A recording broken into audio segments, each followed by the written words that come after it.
ನಿಮ್ಮ ಹಳೆಯ ಒಡವೆನ ಅಧಿಕ ಬೆಲೆಗೆ ಮಾರಬೇಕೆ?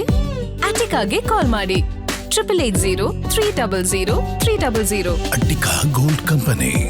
ಸೆಟ್ಗಳಲ್ಲಿ ಸರ್ ಕಿಯಾರಾ ಅವ್ರು ಇರಬಹುದು, ಬೇರೆ ನಟಿಯರು, ನಯನತಾರ ಅವರು, ಯಶ್ ಅವ್ರು ಏನಾದರೂ ಇಂಟ್ರೊಡ್ಯೂಸ್ ಮಾಡಿ ಕೊಟ್ಟಿದ್ದು, ಅವರು ಮಾಡಿಕೊಡುವಂತಹ ರೀತಿ ಹೇಗಿತ್ತು?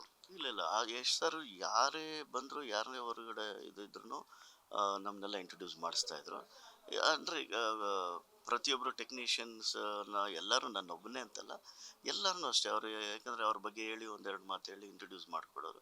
ಅದೆಲ್ಲ ಈಗಲಿಂದಲ್ಲ, ಅದು ಅವ್ರನ್ನ ವೆರಿ ಬಿಗಿನಿಂಗ್ ಡೇಸಿಂದ ನಾನು ಅವ್ರ ಜೊತೆ ಸಿನಿಮಾಗಳು ಮಾಡ್ತಾ ಇದ್ದೀನಲ್ಲ.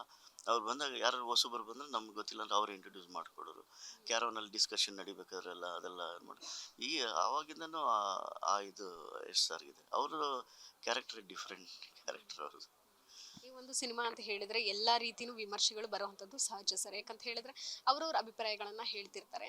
ಯಶ್ ಅವರು ಟ್ರೈಲರ್ ಲಾಂಚ್ ಅಲ್ಲಿ ಒಂದು ಮಾತನ್ನ ಹೇಳಿದ್ರು, ನನ್ನ ಯಶ್ ಮೇಲೆ ನಂಬಿಕೆ ಇರಲಿ ಅಂತ ಹೇಳಿದ್ರು. ಮತ್ತೆ ಒಂದಷ್ಟು ಮಾತುಗಳನ್ನ ಹೇಳಿದ್ರು, ತಾಳಕ್ಕೆ ತಕ್ಕಂಗೆ ಕುಣಿಬೇಕು, ಕಾಲಕ್ಕೆ ತಕ್ಕಂಗೆ ಕಲಿಬೇಕು ಅನ್ನುವಂಥದ್ದನ್ನ ಹೇಳಿದ್ರು. ಆ ಮಾತುಗಳೆಲ್ಲ ಯಶ್ ಅವರು ಏನೇ ಮಾತಾಡಿದ್ರು ಸಹ ಏನೋ ಮ್ಯಾನಿಫೆಸ್ಟ್ ಮಾಡ್ಕೊಂಡು ಮಾತಾಡ್ತಾರೆ ಅಂತ ನಮ್ಗನ್ಸುತ್ತೆ. ಯಾಕಂತ ಹೇಳಿದ್ರೆ ಈ ಹಿಂದೆ ಸಹ ಅವರು ಒಂದಷ್ಟು ವೇದಿಕೆಗಳಲ್ಲಿ ಇರ್ಬೋದು ಅವಾರ್ಡ್ಗಳನ್ನು ತೆಗೆದುಕೊಂಡಂಥ ಸಂದರ್ಭದಲ್ಲಿ ಕನ್ನಡನ ಬೇರೆ ಲೆವೆಲ್ಗೆ ತೊಗೊಂಡು ಹೋಗ್ತೀನಿ ಅಂತ ಹೇಳಿದ್ರು. ಅದು ನಿಜ ಮಾಡಿದ್ರು. ಸೊ ಟ್ರೈಲರ್ ಲಾಂಚಲ್ಲಿ ಅವ್ರು ಆಡಿದಂತಹ ಮಾತುಗಳಿರ್ಬೋದು, ಆ ಕಾನ್ಫಿಡೆನ್ಸ್ ಬಗ್ಗೆ ಏನು ಹೇಳ್ತೀವಿ? ಇಲ್ಲ, ಕಾನ್ಫಿಡೆನ್ಸ್ ಬಗ್ಗೆ ಏನಕ್ಕೆ ಅಂತ ಹೇಳಿದ್ರೆ, ಅವ್ರಿಗೆ ಆ ಸಿನಿಮಾ ಬಗ್ಗೆ ಹಗಲು ರಾತ್ರಿ ಅಷ್ಟು ಕಷ್ಟ ಬಿದ್ದು ಒಂದು ಮಗುವನ್ನ ಎಷ್ಟು ಕೇರ್ಫುಲ್ಲಾಗಿ ನೋಡ್ಕೊಳ್ತಾರೋ ಆ ಥರ ನೋಡಿ, ಆಮೇಲೆ ಸಾಕಷ್ಟು ಸೀನ್ಗಳನ್ನ ರೀಕ್ರಿಯೇಟ್ ಮಾಡಿ, ಸಾಕಷ್ಟು ಸೀನ್ಗಳನ್ನ ಇವ್ರಿಗೆ ಸ್ಯಾಟಿಸ್ಫ್ಯಾಕ್ಷನ್ ಆಗದಿದ್ದಾಗ ರೀಶೂಟ್ ಮಾಡಿ ಸಾಕಷ್ಟು ತುಂಬ ಕಷ್ಟ ಬಿದ್ದಿದ್ದಾರೆ. ಆಮೇಲೆ ಇದು ಸಿನಿಮಾ ಅಂದಮೇಲೆ ಮತ್ತೆ ಎಲ್ಲರಲ್ಲಿ ಕಾಲೊಳಿಯೋ ಜನನೂ ಇರ್ತಾರೆ, ಹೊಗಳೋ ಜನನೂ ಇರ್ತಾರೆ. ಅದೇ ಅಲ್ವಾ ಮ್ಯಾಮ್ ಪ್ಲಸ್ಸು ಮೈನಸ್ಸು ಎಲ್ಲರೂ. ಬಟ್ ಏನೇ ಆದರೂ ಶ್ರಮ ಬಿದ್ದಿರೋದು ಯಾವತ್ತೂ ಸೋಲಲ್ಲ. ಆ ಶ್ರಮ ಯಾಕಂದರೆ ಇದರಲ್ಲಿ ಸಾಕಷ್ಟಿದೆ. ಅವರು ಯಾಕಂದರೆ ಹಗಲು ರಾತ್ರಿ ಇದಕ್ಕೋಸ್ಕರ ಒಂದು ಎಷ್ಟೋ ದಿನಗಳು ನಿದ್ದೆನೇ ಕೆಟ್ಟಿರ್ಬೋದು ಅವರು, ನನಗೆ ಗೊತ್ತಿರೋ ಥರ. ಯಾಕಂದರೆ ಪ್ರತಿಯೊಂದು ಫ್ರೇಮ್ಗೂ ಪ್ರತಿಯೊಂದು ಸೀನ್ಗೂ ಆ ಇನ್ವಾಲ್ವ್ಮೆಂಟು, ಆಮೇಲೆ ಅವರಿಗೆ ದೊಡ್ಡವರು ಚಿಕ್ಕವರು ಅನ್ನೋ ತಾರತಮ್ಯ ಅವ್ರಿಗಿಲ್ಲ. ಯಾರೇ ಬಂದ್ರೂ ಒಂದು ಸೀನ್ ಬಗ್ಗೆ ಎಕ್ಸ್ಪ್ಲನೇಷನ್ ಮಾಡ್ಬೇಕಾದ್ರೆ ಇದು ಹೆಂಗೆ ಬರುತ್ತೆ, ಇದು ಹೆಂಗಿರುತ್ತೆ ಅಂತೇಳಿ ಡಿಸ್ಕಷನ್ ಮಾಡ್ತಾರೆ. ಅಂಥ ಒಬ್ಬ ದೊಡ್ಡ ವ್ಯಕ್ತಿ, ಅಂಥ ಒಬ್ಬ ದೊಡ್ಡ ಹೀರೋ, ನಾನು ಹೇಳೋದು ಆ ಹೀರೋ ಒಬ್ಬ ಸಾಮಾನ್ಯ ಟೆಕ್ನಿಷಿಯನ್ ಜೊತೆ ಬಂದು ಡಿಸ್ಕಷನ್ ಮಾಡ್ತಾರೆ ಅಂದರೆ ರಿಯಲಿ ಅದು ಗ್ರೇಟ್ಫುಲ್. ಅದು ಯಾಕಂದ್ರೆ ನಮ್ಗೆ ಅನಿಸ್ತದೆ ಇವ್ರು ದೊಡ್ಡತನ. ಈಗ ಫಾರ್ ಎಕ್ಸಾಂಪಲ್ ನಾವು ಸೆಟ್ಟೆಲ್ಲ ಆದಮೇಲೆ ಶೂಟ್ಗೆ ಅವರು ಬರೋವರೆಗೂ ವೆಯ್ಟ್ ಮಾಡಿ, ಬೆಳಗ್ಗೆನೇ ಬಂದ್ಬಿಡೋರು, ಅರ್ಲಿ ಮಾರ್ನಿಂಗು ವೆಯ್ಟ್ ಮಾಡೋರು. ಬರ್ತಾ ಇದ್ದಂಗೆ ಅವ್ರ ಜೊತೆ ಸುಮ್ಮನೆ ಒಂದು ಅಷ್ಟು ದೂರ ಕ್ಯಾಮ್ರಾವರೆಗೂ ಒಂದು ಡಿಸ್ಕಷನ್ ಮಾಡಿಕೊಂಡು ಶಾರ್ಟ್ಗೆ ಹೋಗೋವರೆಗೂ ಮಾತಾಡ್ಕೊಂಡು ನಿಂತ್ಕೊಳ್ತಿದ್ವಿ.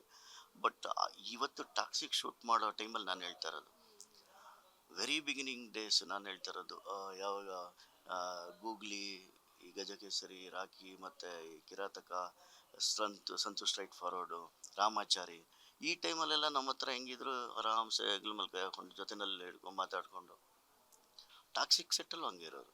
ಬಟ್ ಅವ್ರಿಗೆ ಆ ಒಂದು ಗೆಲುವು KGF ಆದಮೇಲೆ ನಾನು ದೊಡ್ಡ ಹೀರೋ ಆಗಿದ್ದೀನಿ ಅಂತಾಗಲಿ, ಇಲ್ಲ ನಂದು ಆ ದೊಡ್ಡತನ ಅನ್ನೋ ಒಂದು ಇದೇ ಇಲ್ಲ. ನೀವು ನೋಡಿರ್ತೀರ ನೀವುಗಳೆಲ್ಲ. ಈಗ ಫಾರ್ ಎಕ್ಸಾಂಪಲ್ ಮೊನ್ನೆ ಆ ಟೈಟ್ಲು ಇದು ಸಾರಿ ಟ್ರೈಲರ್ ಇದ್ರ ದಿನ ಫಸ್ಟ್ ಕನ್ನಡದಲ್ಲಿ ಮಾತಾಡಿದ್ರು, ಫ್ರಮ್ ಪಡವರಳ್ಳಿ ಅಂತ ಹೇಳಿದ್ರು. ಆಮೇಲೆ ಜೋಗಾಗಿ ಮಾತಾಡಿದ್ರು. ರಿಯಲಿ ಅದೇ ಅವ್ರ ಕ್ಯಾರೆಕ್ಟ್ರೇ ಹೆಂಗೆ, ಅದೆಲ್ಲ ನೋಡ್ರೆ ನಿಜವಲ್ಲೂ ಖುಷಿ ಆಗ್ತದೆ. ಅಂದರೆ ಅವರು ಎಲ್ಲ ಆರ್ಟಿಸ್ಟ್ಗಳನ್ನ ಇಂಟ್ರೊಡ್ಯೂಸ್ ಮಾಡಿಸೋದಾಗಲಿ ಎಲ್ಲ ಆಗಲಿ ನಮ್ಮವರು ತಮ್ಮವರು ಅಂದರೆ ಅಷ್ಟು. ನಾನು ಪ್ರಿವಿಯಸ್ ನಿಮ್ಗೊಂದ್ಸಲ ಹೇಳಿದ್ದೆ, KN ಸರ್ ಈ ಸೆಟ್ಟೆಲ್ಲ ರೆಡಿ ಮಾಡೋದಕ್ಕಿಂತ ಮುಂಚೆ ಫಸ್ಟ್ ದಿನ ಪೂಜೆ ಆದಾಗ ಹೇಳಿದರು, ಮೋಹನ್ ಸರ್ ಈ ಸೆಟ್ಟೆಲ್ಲ ಆದಮೇಲೆ ನೀವು ನೆಕ್ಸ್ಟು ಮುಂಬೈಗೆ ಹೋಗಿ ಸೆಟ್ಲ್ ಆಗ್ಬಿಡ್ತೀರಾ ಅಂತ. ಆವಾಗ ಯಶ್ ಸರ್ ಒಂದು ವರ್ಡ್ ಹೇಳಿದ್ರು, ಮುಂಬೈಯಲ್ಲಿ ಮಾಡೋದು ಬೇಡ ಅಂತ ನಾನೇ ಇಲ್ಲಿ ಕರ್ಕೊಂಡು ನಮ್ಮವ್ರ ಹತ್ರ ಮಾಡಿಸ್ತಾ ಇದ್ದೀನಿ, ಇವ್ರು ಯಾಕಲ್ಲಿ ಮುಂಬೈಗೆ ಹೋಗ್ತಾರೆ ಅಂತ. ಅಂದರೆ ಅವ್ರಿಗೆ ನಮ್ಮೂರು ಅಂದರೆ ಒಂದು ಕನ್ನಡದವ್ರು ಅಂದರೆ ಒಂದು ಹೆಮ್ಮೆ. ರಿಯಲಿ ಖುಷಿ ಆಗುತ್ತೆ, ತುಂಬಾ ಖುಷಿ ಆಗುತ್ತೆ.